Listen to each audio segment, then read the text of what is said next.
പ്രിയ പ്രേക്ഷകർക്ക് സ്വാഗതം. കൊട്ടിയത്ത് 2 വ്യത്യസ്ത കേസുകളിലായി 3 പേരെ 14.23 gram MDMA Kottiyam police arrest ചെയ്തു. കിഴവൂർ കിഴക്കേവിള വീട്ടിൽ അരുൺ 27, പുന്തലത്താഴം വടക്കേവിള ചരുവിള വീട്ടിൽ ശരത് മോഹൻ 30 വയസ്സ് എന്നിവരെയാണ് അറസ്റ്റ് ചെയ്തത്. ചൊവ്വ രാത്രി 8:58 കിഴവൂർ വെച്ചാണ് ഇവരിൽ നിന്ന് 11.28 ഗ്രാം MDMA പിടികൂടിയത്. അരുണും ശരത് മോഹനും രാസലഹരി കച്ചവടക്കാരാണെന്ന് പോലീസ് പറയുന്നു.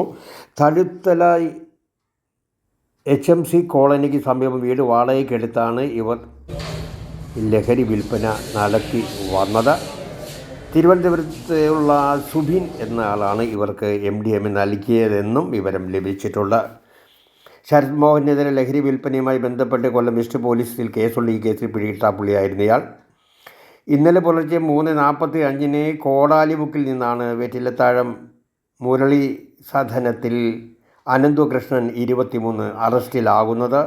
ഇയാളിൽ നിന്ന് 2.45 ഗ്രാം MDMA കണ്ടെടുത്തത്. കൊട്ടിയം SHO പ്രദീപ് കുമാറും SI രഘുനാഥ്, CPOമാരായ പ്രശാന്ത്, ശംഭു, ഹരീഷ്, വിനോദ് തുടങ്ങിയവരും ഡാൻസ് ഓഫ് ടീം അംഗങ്ങളും ചേർന്നാണ് ഇവരെ അറസ്റ്റ് ചെയ്ത്. ന്യൂസ് ഇന്ത്യ 24 കൊല്ലം.